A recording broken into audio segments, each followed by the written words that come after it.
Sudhagad education सोसायटीचे पूर्व प्राथमिक, प्राथमिक, माध्यमिक व उच्च माध्यमिक विद्यालय कळंबोली मराठी, हिंदी, इंग्रजी, उर्दू माध्यम यांच्या सौजन्याने शैक्षणिक व्हिडिओमध्ये आपलं सर्वांचं स्वागत आहे।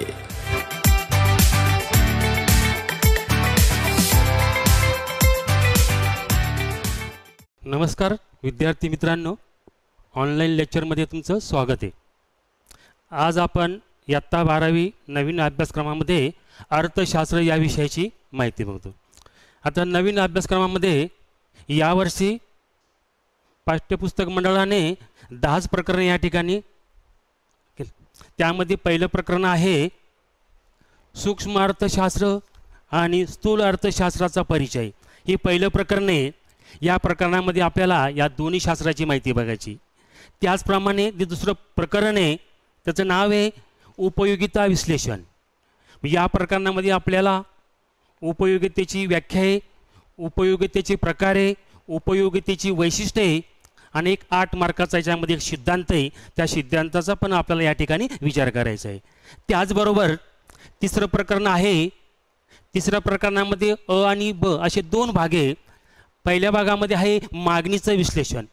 या प्रकरणामध्ये आपल्याला मागणीचा अर्थ, मागणीचे प्रकार, मागणीचा नियम आणि मागणीच्या इतर घटकांची या ठिकाणी माहिती बघायची। त्याचबरोबर प्रकरण तिसऱ्यातला जो ब भाग आहे त्याच्यामध्ये आपल्याला मागणीची लवचिकता या घटकाची या ठिकाणी माहिती बघायची आहे। त्याच्यामध्ये मागणीची लवचिकता म्हणजे काय, मागणीच्या लवचिकतेचे प्रकार, मागणीची लवचिकता मोजण्याच्या मापन पद्धती या सर्व घटकांचा या ठिकाणी विचार करायचा आहे। त्याचबरोबर जे चौथं प्रकरण आहे त्या प्रकरणाचं नाव आहे पुरवठा विश्लेषण। या प्रकरणामध्ये आपल्याला पुरवठ्याचा अर्थ आहे, पुरवठ्याचा नियम आहे, पुरवठ्याचे निर्धारक घटक आहे, त्याचबरोबर पुरवठ्याची लवचिकता आहे, या पण घटकाची या ठिकाणी माहिती बघायची आहे। त्याचबरोबर 5वं प्रकरण आहे त्याचं नाव आहे बाजाराचे प्रकार। यामध्ये आपल्याला अनेक प्रकारचे बाजाराचे प्रकार आहे, त्या प्रत्येक भागाची या ठिकाणी माहिती आपल्याला अभ्यासायची आहे। त्यानंतर 6वं प्रकरण आहे निर्देशांक। हे प्रकरण यावर्षी नवीन टाकलेलं आहे। मग निर्देशक म्हणजे काय, निर्देशकाचे प्रकार आहे, हा निर्देशक कशा प्रकारे तयार केला जातो याच्या सर्व भागाची माहिती या ठिकाणी आपल्याला अभ्यासायची। त्याचबरोबर 7वं प्रकरण आहे राष्ट्रीय उत्पन्न। मग राष्ट्रीय उत्पन्नाची डेफिनेशन असेल, राष्ट्रीय उत्पन्नाच्या बाबी असेल, राष्ट्रीय उत्पन्न मोजण्याच्या पद्धती असेल, राष्ट्रीय उत्पन्न या ठिकाणी नेमकं कसं मोजलं जातं याचा पण या ठिकाणी आपल्याला विचार करायचा आहे। त्याचबरोबर 8वं जे प्रकरण आहे भारतातील सार्वजनिक वित्त व्यवहार। यामध्ये भारतामध्ये सरकारी खर्च, सरकारी उत्पन्न, त्या ठिकाणी करांची विभागणी, अनेक बाबींचा या ठिकाणी आपल्याला विचार करायचा आहे। नंतर 9वं प्रकरण आहे भारतातील नाणे बाजार आणि भांडवल बाजार। यामध्ये आपल्याला अनेक बँकेचा या ठिकाणी अभ्यास करायचा आहे। व्यापारी बँक असेल, रिझर्व्ह बँक असेल, त्या ठिकाणी भांडवल बाजार असेल, अशा अनेक बाबीची चर्चा या ठिकाणी आपल्याला करायची आहे। आणि जे शेवटचं 10वं प्रकरण आहे भारताचा विदेशी व्यापार। मग भारताचा विदेशी व्यापार कशा प्रकारे आहे, अंतर्गत व्यापार म्हणजे काय, भारताने आंतरराष्ट्रीय व्यापारामध्ये कोणकोण देशाची व्यापार केलेला आहे, अशा सर्व बाबींचा या ठिकाणी आपल्याला विचार करायचा आहे। अशा पद्धतीने या ठिकाणी 12वीच्या या नवीन अभ्यासक्रमामध्ये आपल्याला 10 प्रकरणाचा या ठिकाणी विचार करायचा आहे।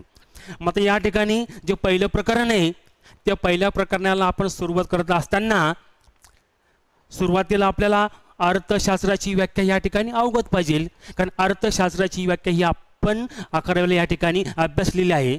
तरी सर्वसाधारणपणे आपल्याला 2-3 व्याख्यांचा या ठिकाणी विचार करावा असं वाटतो। मग त्या ठिकाणी जी पहिली व्याख्या आहे ती व्याख्या या ठिकाणी मांडलेली आहे प्राध्यापक ॲडम स्मिथ यांची राष्ट्राची संपत्ती। मग प्राध्यापक ॲडम स्मिथ यांनी 1776 मध्ये राष्ट्राची संपत्ती या पुस्तकामध्ये अर्थशास्त्राची या ठिकाणी संपत्तीची व्याख्या मांडलेली आहे। मग या ॲडम स्मिथच्या व्याख्येमध्ये असं सांगितलेलं आहे का अर्थशास्त्र हे संपत्तीचं शास्त्र आहे। अशा प्रकारे ही पहिल्या क्रमांकाची या ठिकाणी आपण अभ्यासलेले आहे। त्याचबरोबर प्राध्यापक मार्शल यांनी पण या ठिकाणी अर्थशास्त्राची अशी व्याख्या मांडलेली आहे। त्या व्याख्यांचा या ठिकाणी विचार करत असताना त्याचा पण या ठिकाणी आपल्याला चांगल्या प्रकारे या ठिकाणी विचार करावासा वाटतं।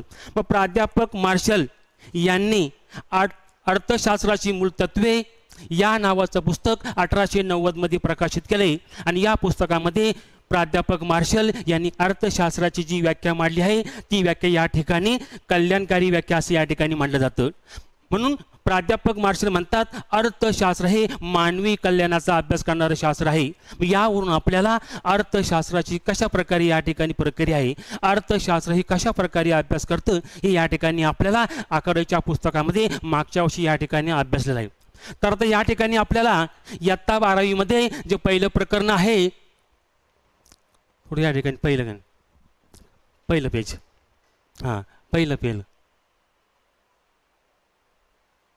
हां थोडं अजून खाली, हां आता जे पहिलं प्रकरण आहे त्या प्रकरणाचं नाव आहे सूक्ष्म अर्थशास्त्र आणि स्थूल अर्थशास्त्राचा परिचय. या ठिकाणी म्हणजे या ठिकाणी प्रास्ताविक. मग आधुनिक अर्थशास्त्रामध्ये आपल्याला सूक्ष्म अर्थशास्त्र आणि स्थूल अर्थशास्त्र या दोन नवीन शाखाचा या ठिकाणी विचार करावा असं वाटतं. म्हणून अनेक विचारवंतांनी किंवा अर्थशास्त्रज्ञांनी अर्थशास्त्राचा अधिक चांगल्या प्रकारे अभ्यास करण्यासाठी अर्थशास्त्राची ही या ठिकाणी दोन मुख्य शाखा आहे, त्या दोन मुख्य शाखांचा या ठिकाणी विचार करत असताना त्या ठिकाणी पहिला आहे सूक्ष्म अर्थशास्त्र. मग आता सूक्ष्म अर्थशास्त्राला इंग्रजीमध्ये मायक्रो इकॉनॉमिक्स असं म्हटलं जातं. काय सांगितलं मी का सूक्ष्म अर्थशास्त्र ही अर्थशास्त्राची पहिली शाखा आहे. या सूक्ष्म अर्थशास्त्राला इंग्रजीमध्ये मायक्रो इकॉनॉमिक्स असं म्हटलं जातं. मग या मायक्रो या शब्दाचा किंवा उत्पत्ती ग्रीक भाषेतील मिक्रोस या शब्दापासून झालेली आहे किंवा मिक्रोस या शब्दाचा मराठी अर्थ आहे अत्यंत लहान भाग किंवा 1 दशलक्षांश भाग. म्हणजे ज्या शास्त्रामध्ये अर्थव्यवस्थेमध्ये लहानातल्या लहान भागाची चर्चा केली जाते त्याला सूक्ष्म अर्थशास्त्र असं या ठिकाणी म्हटलं जातं. नंतर या ठिकाणी दुसरा भाग आहे स्थूल अर्थशास्त्र. स्थूल अर्थशास्त्राला इंग्रजीमध्ये मॅक्रो इकॉनॉमिक्स असं म्हटलं जातं. मॅक्रो या शब्दाची उत्पत्ती ग्रीक भाषेतील मिक्रोस, मिक्रोस स्पेलिंग आहे MAKROS. या मिक्रोस या शब्दाचा मराठी अर्थ आहे मोठा भाग. म्हणजे अर्थव्यवस्थेमध्ये जे मोठे मोठे भाग असतात त्या मोठ्या भागाची चर्चा करण्यासाठी किंवा अभ्यास करण्यासाठी आपल्याला स्थूल अर्थशास्त्र हे अतिशय महत्त्वाचं मानलं जातं. मग आता या ठिकाणी प्राध्यापक बोल्डिंग यांनी या दोन्ही शाखांचा कशा प्रकारे अभ्यास करण्यासाठी एक असं सुंदर उदाहरण दिलेलं आहे. त्या सुंदर उदाहरणावरून आपल्याला सूक्ष्म अर्थशास्त्र आणि स्थूल अर्थशास्त्र हे कसं वेगळे आहे, कारण दोघांचा अर्थ वेगळा आहे, दोघांचं उदाहरण या ठिकाणी वेगळे. पण प्राध्यापक बोल्डिंग यांनी असं एक सुंदर उदाहरण दिलं आहे. एखादं असं जंगल असतं, त्या जंगलामध्ये प्राणी असतात, वनस्पती असतात, पक्षी असतात. जर आपल्याला जंगलामध्ये एका झाडाचा अभ्यास करायचा असेल, एका प्राण्याचा अभ्यास करायचा असेल, एका पक्षाचा अभ्यास करायचा असेल तर आपल्याला सूक्ष्म अर्थशास्त्र हे शास्त्र अतिशय महत्त्वाचं मानलं जातं. कारण सूक्ष्म अर्थशास्त्र हे लहानातल्या लहान भागाची चर्चा करतं. सूक्ष्म अर्थशास्त्र हे वैयक्तिक घटकाची माहिती या ठिकाणी गोळा करतं. म्हणून आपल्याला जर वैयक्तिक घटक असेल, लहान घटक असेल, या भागाची चर्चा करण्यासाठी आपल्याला सूक्ष्म अर्थशास्त्र हे अतिशय महत्त्वाचं मानलं जातं. त्याचबरोबर जर आपल्याला जंगलामध्ये सर्व प्राण्यांचा अभ्यास करायचा असेल, सर्व पक्ष्यांचा अभ्यास करायचा असेल, सर्व वनस्पतीचा अभ्यास करायचा असेल तर आपल्याला स्थूल अर्थशास्त्र हे शास्त्र अतिशय महत्त्वाचं मानलं जातं. कारण स्थूल अर्थशास्त्र हे मोठ्यातल्या मोठ्या भागाची चर्चा करतं. कारण त्या जंगलामध्ये किती प्रकारच्या वनस्पती आहे, त्या जंगलामध्ये कशा प्रकारचे प्राणी आहेत, त्यांची संख्या किती आहे, किंवा पक्ष्यांचा अभ्यास करायचा असेल तर स्थूल अर्थशास्त्र हे अतिशय महत्त्वाचं मानलं जातं. मग या उदाहरण आपल्याला सूक्ष्म अर्थशास्त्र आणि स्थूल अर्थशास्त्र हे कशा प्रकारे या ठिकाणी भिन्न आहे हे या उदाहरण आपल्याला चांगल्या प्रकारे या ठिकाणी सांगता येतं. मग आता बघा या ठिकाणी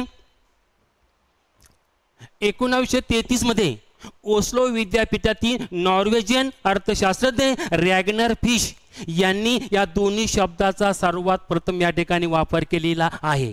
कारण रॅग्नर फिश हे नॉर्वेजियन अर्थतज्ञ. या अर्थतज्ञांनी सर्वात प्रथम सूक्ष्म अर्थशास्त्र आणि स्थूल अर्थशास्त्र या शास्त्राचा या ठिकाणी प्रथम वापर केलेला आहे. नेक्स्ट. आता या ठिकाणी आपल्याला रॅग्नर फिश यांची माहिती बघत असताना रॅग्नर फिश हे नॉर्वेचे अर्थमिती व अर्थशास्त्राचे तज्ज्ञ होते. त्यांना 1969 साली अर्थशास्त्रासाठी प्रथम नोबेल स्मृती पुरस्कार या ठिकाणी प्राप्त झालेला आहे।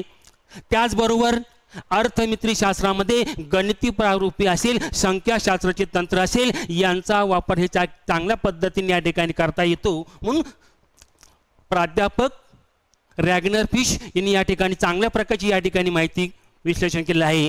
काय रॅग्नर फिश यांनी अनेक अर्थशास्त्रीय संकल्पनाची सर्वात प्रथम या ठिकाणी मांडणी केली।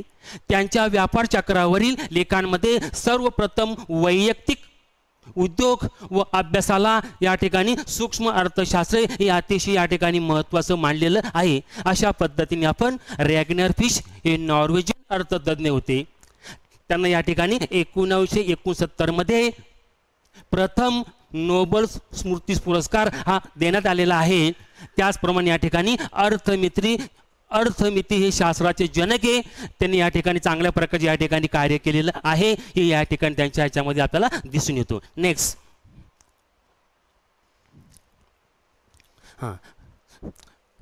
यानंतर आपल्याला सूक्ष्म अर्थशास्त्राची ऐतिहासिक वाटचाल, कारण कोणतं शास्त्र उदयाला असताना ते एकदम या ठिकाणी येत नाही। मग त्या शास्त्राचा उदय या ठिकाणी कशा प्रकारे आले, का त्या शास्त्राचा कालखंड या ठिकाणी कशा प्रकारे आहे हे पण या ठिकाणी आपल्याला चांगल्या प्रकारे या ठिकाणी मानता येतं।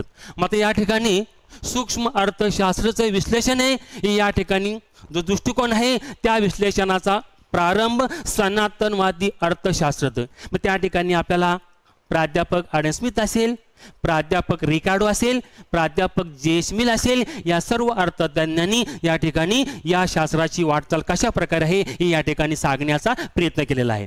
मग प्राध्यापक रिकार्डो यांनी 1776 मध्ये राष्ट्राची संपत्ती या पुस्तकामध्ये सूक्ष्म अर्थशास्त्राचा चांगल्या प्रकारे या ठिकाणी वापर केलेला आहे। का सूक्ष्म अर्थशास्त्र हे कशा प्रकारे कार्य करतं, सूक्ष्म अर्थशास्त्रामध्ये वस्तूच्या किमती कशा प्रकारे ठरतात, उत्पादन घटकाच्या किमती ह्या कशा प्रकारे होतात हे त्या ठिकाणी चांगल्या प्रकारे सांगण्याचा या ठिकाणी प्रयत्न केलेला आहे।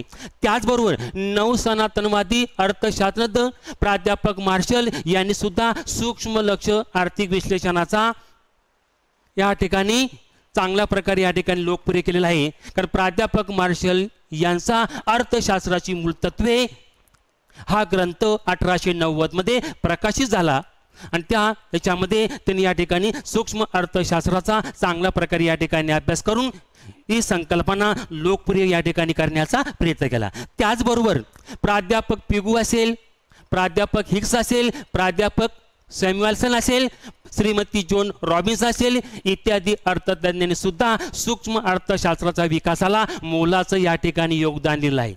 त्याचबरोबर आपल्याला स्थूल अर्थशास्त्राची ऐतिहासिक वाटचाल याचा पण या ठिकाणी विचार करायचा आहे। मतलब सूक्ष्म अर्थशास्त्राच्या उत्क्रांती अगोदर स्थूल अर्थशास्त्र हा दृष्टिकोन अस्तित्वात होतात। म्हणजे स्थूल अर्थशास्त्र हे सूक्ष्म अर्थशास्त्राच्या अगोदर या ठिकाणी अस्तित्वात होतं। 16व्या आणि 17व्या शतकामध्ये व्यापारवादी विचारवंतांनी राष्ट्रीय उत्पन्न आणि संपत्ती या संकल्पनेचे विश्लेषण या ठिकाणी केलेलं आहे। त्याचबरोबर 18व्या शतकामध्ये निसर्गवादी विचारवंतांनी सुद्धा राष्ट्रीय उत्पन्न आणि संपत्ती या संकल्पनेचे विश्लेषण चांगल्या प्रकारे या ठिकाणी केलेलं आहे। त्याचबरोबर शासनाच्या ज्या शिफारशी असेल किंवा शासनाची जी धोरणं सुचवली असेल ते सुद्धा या ठिकाणी आपल्याला सूक्ष्म अर्थशास्त्राच्या आधारावर होती। म्हणून या ठिकाणी सनातनवादी अर्थशास्त्रज्ञ ॲडम स्मिथ असेल, रिकार्डो असेल किंवा जेस मिल असेल यांनी सुद्धा आपल्या विचारामध्ये स्थूल अर्थशास्त्राचा चांगल्या प्रकारे या ठिकाणी विचार केला आहे। नेक्स्ट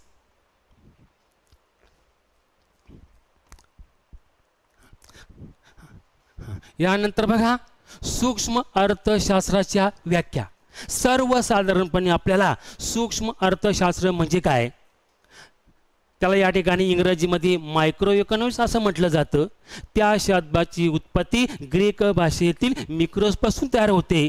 त्याचा मराठी अर्थ या ठिकाणी लहान्यातला भाग असा या ठिकाणी होतो। मग या ठिकाणी बघा 2-3 अर्थतज्ञांनी या ठिकाणी आपल्याला व्याख्या दिलेली आहे। त्यामध्ये पहिली व्याख्या आहे मॉरिस डॉब, अर्थव्यवस्थेचे सूक्ष्मदर्शी अध्ययन म्हणजे सूक्ष्म अर्थशास्त्र। म्हणजे सूक्ष्म अर्थशास्त्र हे सूक्ष्मपणे या ठिकाणी वस्तूंचा अभ्यास करतं किंवा इतर बाबींचा अभ्यास करतं. त्याचबरोबर AP लर्नर सूक्ष्म अर्थशास्त्राद्वारे अर्थव्यवस्थेकडे जणू काही सूक्ष्मदर्शकाद्वारे पाहिले जाते. अर्थरूपी शरीरातील लाखो पेशी म्हणजे व्यक्ती आणि कुटुंबे उपभोक्त्याच्या रूपाने आणि व्यक्ती आणि उत्पादन संस्था उत्पादकाच्या रूपाने अर्थव्यवस्थेच्या संचालनामध्ये कशा प्रकारे भूमिका पार पाडतात हे अभ्यासण्यासाठी सूक्ष्म अर्थशास्त्र हे या पेशीकडे जणू काही सूक्ष्मदर्शकातून पाहते असे या वाक्यातून या ठिकाणी सांगता येतं. म्हणजे मानवाच्या शरीरामध्ये ज्या असंख्य पेशी असतात ते कशा प्रकारचे या ठिकाणी कामकाज करतात. मग त्याच पद्धतीने देशामध्ये या ठिकाणी कुटुंब संस्था असेल उत्पादन संस्था असत यांचं कार्य या ठिकाणी कशा प्रकारे जातं ते आपल्याला सूक्ष्म अर्थशास्त्रामध्ये सूक्ष्मदर्शकातून या ठिकाणी चांगल्या प्रकारे या ठिकाणी मांडता येतं. नेक्स्ट त्याच पद्धतीने प्राध्यापक बोल्डिंग यांनी सुद्धा या ठिकाणी सूक्ष्म अर्थशास्त्राची व्याख्या या ठिकाणी मांडलेली आहे. तर या ठिकाणी उत्पादन संस्था कुटुंबे वैयक्तिक किमती असेल वेतन असेल किंवा विशिष्ट उत्पन्न असेल उद्योग असेल आणि वस्तूंचा अभ्यास करण्यासाठी हे शास्त्र पण या ठिकाणी अतिशय महत्त्वाचं म्हणलं. अशा पद्धतीने या ठिकाणी आपण सूक्ष्म अर्थशास्त्राचा अर्थ बघितला आहे. 2-3 व्याख्यांचा या ठिकाणी आपण विचार केलेला आहे. त्यानंतर बघा सूक्ष्म अर्थशास्त्राची व्याप्ती म्हणजे या शास्त्राची व्याप्ती कशा प्रकारे आहे. या शास्त्रामध्ये कशाचा अभ्यास करता येतो किंवा या शास्त्रामध्ये किती प्रकारची माहिती या ठिकाणी आपल्याला घेता येईल. बघा या ठिकाणी आपल्याला खालील तक्त्याच्याद्वारे आपल्याला सूक्ष्म अर्थशास्त्राची व्याप्ती चांगल्या प्रकारे या ठिकाणी स्पष्ट करतील. या ठिकाणी बघा सूक्ष्म अर्थशास्त्राची व्याप्ती आपल्याला 3 घटकांमध्ये या ठिकाणी सांगता येईल. यामध्ये अ घटक आहे वस्तूच्या किंमत निश्चितीचे सिद्धांत. ब मध्ये आहे उत्पादन घटकांच्या किंमत निश्चिती सिद्धांत. क मध्ये आहे आर्थिक कल्याणाचे सिद्धांत. मग आता या ठिकाणी आपल्याला या प्रत्येक भागाची या ठिकाणी माहिती अभ्यासायची. मग या ठिकाणी तो पहिला भाग आहे वस्तूच्या किंमत निश्चितीचे सिद्धांत. मध्ये या ठिकाणी बघा देशामध्ये ज्या अनेक वस्तू असतात कापड असेल किराणा माल असेल भाजीपाला असेल या प्रत्येक वस्तूच्या किंमत ठरवण्यासाठी सूक्ष्म अर्थशास्त्राचं योगदान हे अतिशय महत्त्वाचं मानलं जातं. कारण बाजारामध्ये कोणत्या वस्तूची किंमत ही मागणी आणि पुरवठ्याहून या ठिकाणी ठरत जाते. कारण त्याशिवाय कोणत्या वस्तूची या ठिकाणी किंमत ठरत नाही. म्हणून अर्थशास्त्रामध्ये वस्तूची किंमत ठरवण्यासाठी सूक्ष्म अर्थशास्त्राचे योगदान हे अतिशय महत्त्वाचं मानलं जातं. कारण बाजारामध्ये ज्या असंख्य वस्तू आहे ज्या सेवा आहे या प्रत्येक वस्तूच्या किंमत ठरवण्यासाठी सूक्ष्म अर्थशास्त्र हे अतिशय महत्त्वाचं मानलं जातं. कारण सूक्ष्म अर्थशास्त्रामध्ये आपल्याला मागणी आणि पुरवठा यांच्या समतोलातून वस्तूच्या किमती कशा प्रकारे ठरतात याचं विवेचन या ठिकाणी आपल्याला करता येऊ शकतं. त्यानंतर बघा दुसरं आहे उत्पादन घटकांच्या किंमत निश्चितीचे सिद्धांत. मग आता ज्यांच्या मदतीने वस्तूचं उत्पादन केलं जातं त्याला काय म्हणतात रे उत्पादनाचे घटक. काय सांगितलं मी ज्यांच्या मदतीने वस्तूचं उत्पादन केलं जातं त्यांना उत्पादनाचे घटक असे म्हणतात. पण सर्वसाधारणपणे उत्पादनाचे घटक किती आहे 4 आहे. त्यामध्ये पहिला घटक आहे भूमी आहे. दुसरा घटक आहे कामगार आहे. तिसरा घटक आहे भांडवल आहे आणि चौथा घटक आहे उत्पादक किंवा संयोजक. मग आता अर्थशास्त्रामध्ये उत्पादन घटकाच्या किमती ठरवण्यासाठी सूक्ष्म अर्थशास्त्र हे अतिशय महत्त्वाची भूमिका बजावतात. मग त्या ठिकाणी भूमीच्या मालकाला खंड किती दिला गेला पाहिजे किंवा कामगाराला त्यांचा मजुरी किंवा वेतन कशा प्रकारे दिलं गेलं पाहिजे. भांडवलाला व्याज किती दिलं गेलं पाहिजे. उत्पादकाला किंवा संयोजकाला त्याचा कार्याचा मोबदला नफा किती दिला गेला पाहिजे. म्हणजेच उत्पादन घटकांचे मोबदले देण्यासाठी सूक्ष्म अर्थशास्त्र हे अतिशय महत्त्वाची भूमिका बजावतात. कारण सूक्ष्म अर्थशास्त्र हे वैयक्तिक घटकाची चर्चा करतात लहानातल्या लहान भागाची चर्चा करतात. मग या उत्पादन घटकांच्या कार्याचा मोबदला देण्यासाठी आपल्याला सूक्ष्म अर्थशास्त्र हे अतिशय महत्त्वाचं मानलं जातं. त्यानंतर बघा आपण अ बघितलं ब बघितलं आता क आर्थिक कल्याणाचे सिद्धांत. मग अर्थशास्त्रामध्ये किंवा देशामध्ये उपलब्ध साधन सामुग्रीचं वाटप जर कार्यक्षम पद्धतीने होत असेल तर देशामध्ये समाजाचं चांगल्या प्रकारे या ठिकाणी समाधान होतं. कारण देशामध्ये जी उपलब्ध सामुग्री आहे त्या सामुग्रीचं वाटप कार्यक्षम पद्धतीने झालं गेलं पाहिजे. जर साधन सामुग्रीचं वाटप जर अकार्यक्षम असेल तर लोकांचं चांगल्या प्रकारे समाधान प्राप्त होत नाही. म्हणून उपलब्ध साधन सामुग्रीचं कार्यक्षम पद्धतीने वाटप झाल्यामुळे काय होतं, लोकांचं चांगल्या प्रकारे या ठिकाणी कल्याण होतं. म्हणून हे आर्थिक कल्याणाचा जो सिद्धांत आहे तो आपल्याला सूक्ष्म अर्थशास्त्रामध्ये चांगल्या प्रकारे या ठिकाणी समजतो. मग आता बघा, आर्थिक कल्याणाचे सिद्धांत आहे त्यामध्ये आपल्याला 3 बाबींचा विचार करायचा आहे. का जी कार्यक्षमता आहे त्या कार्यक्षमतेचं कशा प्रकारे या ठिकाणी विश्लेषण करता येईल. मग उत्पादन क्षेत्रातील कार्यक्षमता, मग देशामध्ये जे वस्तू आणि सेवांचं कार्यक्षमतेने उत्पादन झालं गेलं पाहिजे. देशामध्ये कोणत्या वस्तू महत्त्वाच्या आहे, जीवनावश्यक वस्तू कोणत्या आहे, चैनीच्या वस्तू कोणत्या आहे. म्हणून कार्यक्षमतेच्या बाबतीमध्ये उत्पादकाने चांगल्या पद्धतीने या ठिकाणी देशामध्ये वस्तूचं उत्पादन केलं गेलं पाहिजे. तर त्या ठिकाणी आपल्याला उत्पादन क्षेत्रातील कार्यक्षमताचा हा मुद्दा. नंतर बघा, उपभोग क्षेत्रातील कार्यक्षमता. देशामध्ये जे उपभोक्ते त्या उपभोक्त्यांना जास्तीत जास्त समाधान कशा प्रकारे मिळेल त्या दृष्टिकोनातून आपल्याला उपभोग क्षेत्राची जी कार्यक्षमता आहे म्हणजे उपभोक्त्याला कमीत कमी किमतीमध्ये चांगल्या प्रकारच्या वस्तूचं वितरण झालं गेलं पाहिजे. त्या वस्तूपासून त्याचं या ठिकाणी चांगल्या प्रकारे समाधान झालं गेलं पाहिजे. नंतर आहे एकूण आर्थिक कार्यक्षमता. मग देशामध्ये जे उपभोक्ते जेव्हा जे ग्राहक आहे त्यांना या ठिकाणी कोणत्या वस्तू हवे अशाच वस्तूचं उत्पादन उत्पादकाने या ठिकाणी घेतलं गेलं पाहिजे. म्हणून या ठिकाणी या 3 मुद्द्यातून आपल्याला आर्थिक कल्याणाचे सिद्धांत हा मुद्दा चांगल्या पद्धतीने या ठिकाणी स्पष्ट करता येऊ शकेल. अशा पद्धतीने या ठिकाणी आपण काय बघितलं, सूक्ष्म अर्थशास्त्राची व्याप्ती. त्यानंतर बघा, तो पुढचा जो उपघटक आहे त्या ठिकाणी आपल्याला अभ्यासाचा आहे सूक्ष्म अर्थशास्त्राची वैशिष्ट्ये. सर्वसाधारणपणे सूक्ष्म अर्थशास्त्रामध्ये जे वैशिष्ट्ये किंवा सूक्ष्म अर्थशास्त्र हे कशा प्रकारे या ठिकाणी अभ्यास करतं त्याच्यामध्ये पहिला आहे वैयक्तिक घटकांचा अभ्यास. कारण सूक्ष्म अर्थशास्त्र हे अतिशय लहानातल्या लहान भागाची चर्चा करतं. मग देशामध्ये एका व्यक्तीची मागणी किती आहे, एका उत्पादकाचा पुरवठा किती आहे, एका व्यक्तीची बचत आहे. मग अशा लहान लहान भागाची चर्चा करण्यासाठी आपल्याला सूक्ष्म अर्थशास्त्र हे अतिशय महत्त्वाचं मानतं. म्हणून वैयक्तिक घटकाचा अभ्यास करणे हे सूक्ष्म अर्थशास्त्राचं पहिलं या ठिकाणी वैशिष्ट्य मानलं जातं. त्यानंतर दुसरं वैशिष्ट्य आहे किंमत सिद्धांत. कारण सूक्ष्म अर्थशास्त्राचं हे महत्त्वाचं वैशिष्ट्य आहे. कारण देशामध्ये वस्तू आणि सेवा यांच्या किमती कशा प्रकारे या ठिकाणी ठरतात या किंमत ठरविण्यामध्ये सुद्धा आपल्याला सूक्ष्म अर्थशास्त्राचा भाग हा अतिशय जास्त महत्त्वाचा मानला जातो. कारण बाजारामध्ये वस्तूची किंमत मागणी आणि पुरवठ्याच्या समतोलातून ठरते. बाजारामध्ये वस्तूची किंमत कशी ठरते हे या ठिकाणी आपल्याला किंमत सिद्धांत या वैशिष्ट्यावरून चांगल्या प्रकारे या ठिकाणी समजतं. नंतर बघा, सूक्ष्म अर्थशास्त्राचं तिसरं वैशिष्ट्य आहे आंशिक समतोल. आता या ठिकाणी 2 घटकांमध्ये संतुलन म्हणजे समतोल. कारण 2 घटकांमध्ये जो समतोल कशा प्रकारे होतो तो समतोलाचं विश्लेषण आपल्याला सूक्ष्म अर्थशास्त्रामध्ये चांगल्या पद्धतीने या ठिकाणी सांगता येतं. कारण सूक्ष्म अर्थशास्त्र हे लहानातल्या लहान भागाची चर्चा करतं. देशामध्ये ज्या वस्तू आहे, उपभोक्ते, उत्पादक आहे त्या प्रत्येक घटकाचा समतोल कशा प्रकारे होतो हे पण या ठिकाणी आपल्याला चांगल्या प्रकारे या ठिकाणी सांगता येतं. नंतर चौथा आहे विशिष्ट गृहीतांवर आधारित. आता सूक्ष्म अर्थशास्त्रामध्ये नियम आहे, जे सिद्धांत आहे, प्रत्येक सिद्धांताची मांडणी करत असताना अर्थतज्ञांनी त्या सिद्धांताच्या गृहीताचा प्रथम या ठिकाणी विचार केला.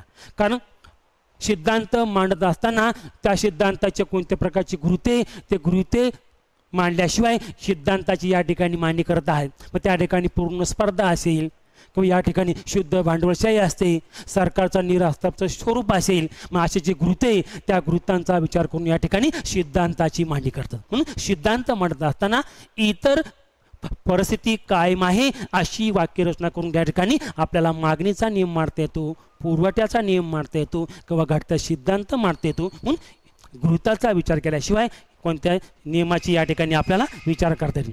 नंतर 5वं आहे विभाजन पद्धत. सूक्ष्म अर्थशास्त्रामध्ये विभाजन पद्धत म्हणजे एखाद्या मोठ्या घटकाची लहान लहान भागामध्ये विभाजन केल्याशिवाय त्या घटकाची माहिती आपल्याला चांगल्या प्रकारे करता येते. कारण मोठ्या भागाची माहिती करण्यासाठी आपण स्थूलशास्त्र म्हणतो, पण अर्थशास्त्रामध्ये वैयक्तिक घटकाची माहिती गरज असेल, एकसंघ घटकाचे लहान लहान भाग पाडून त्या विभाजन पद्धतीतून आपल्याला सूक्ष्म अर्थशास्त्र ही अतिशय महत्त्वाची भूमिका बजावते. त्यानंतर पुढचा आहे सीमांत तत्वाचा वापर. सूक्ष्म अर्थशास्त्रामध्ये सीमांत तत्वाचा वापर चांगल्या प्रकारे या ठिकाणी आहे. आता सीमांत तत्व म्हणजे काय? एक जादा नगामुळे एकूण परिणामात झालेला बदल, म्हणजे अर्थव्यवस्थेमध्ये जे बदल होतात ते बदल मोडण्यासाठी आपल्याला सीमांत तत्व हे अतिशय महत्त्वाचं म्हणजे एका जादा नगामुळे एकूण परिणामात कशा प्रकारे बदल होतो, मग मागणीमध्ये बदल असेल किंवा किमतीमध्ये बदल असेल, या सर्व प्रकारचे बदल मोडण्यासाठी आपल्याला सीमांत तत्व हे अतिशय महत्त्वाचं मानलं जाऊ शकतं ठिकाणी. नंतर पुढे आहे बाजार रचनेचे विश्लेषण. पूर्ण स्पर्धा. आता या ठिकाणी अर्थशास्त्रामध्ये किंवा बाजारामध्ये स्पर्धेचे जे प्रकार आहे त्या बाजाराचं विश्लेषण करण्यासाठी सुद्धा आपल्याला सूक्ष्म अर्थशास्त्र हे अतिशय महत्त्वाचं ठिकाण. त्या ठिकाणी पूर्ण स्पर्धा असेल, मक्तेदारी असेल, अल्प अधिकार मार्केट असेल किंवा मक्तेदारी स्पर्धा असेल, या प्रत्येक स्पर्धेचं स्वरूप स्पष्ट करण्यासाठी आपल्याला सूक्ष्म अर्थशास्त्र हे अतिशय महत्त्वाचं मानलं जातं. कारण सूक्ष्म अर्थशास्त्र हे वैयक्तिक घटकाची चर्चा चांगल्या पद्धतीने या ठिकाणी करू. या ठिकाणी शेवटचं आहे मर्यादित व्याप्ती. या ठिकाणी आपण बघितलंय का सूक्ष्म अर्थशास्त्राची व्याप्ती आपण या ठिकाणी 3 मुद्द्याने बघितले, परंतु सूक्ष्म अर्थशास्त्र हे लहानातल्या लहान भागाची चर्चा करते. याच्यामध्ये वैयक्तिक घटकांचा विचार होतो, त्यामुळे साहजिकच सूक्ष्म अर्थशास्त्र व्याप्ती कशी मर्यादित आहे, संकुचित आहे, याच्यामध्ये मोठ्यातल्या मोठ्या भागाची चर्चा करता येत नाही. अशा पद्धतीने या ठिकाणी आपण आजच्या लेक्चरमध्ये आपण या ठिकाणी प्रास्ताविक बघितलं, अर्थशास्त्राच्या व्याख्या बघितल्या, नंतर अर्थशास्त्राची 2 शाखा बघितल्या, सूक्ष्म अर्थशास्त्र आणि स्थूल अर्थशास्त्र.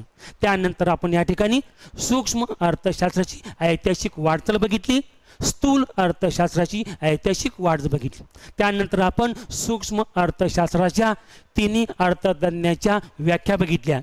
त्यानंतर या ठिकाणी आपण सूक्ष्म अर्थशास्त्राची व्याप्ती 3 पद्धतीने बघितली आणि तो शेवटचा घटक होता सूक्ष्म अर्थशास्त्राची वैशिष्ट्ये.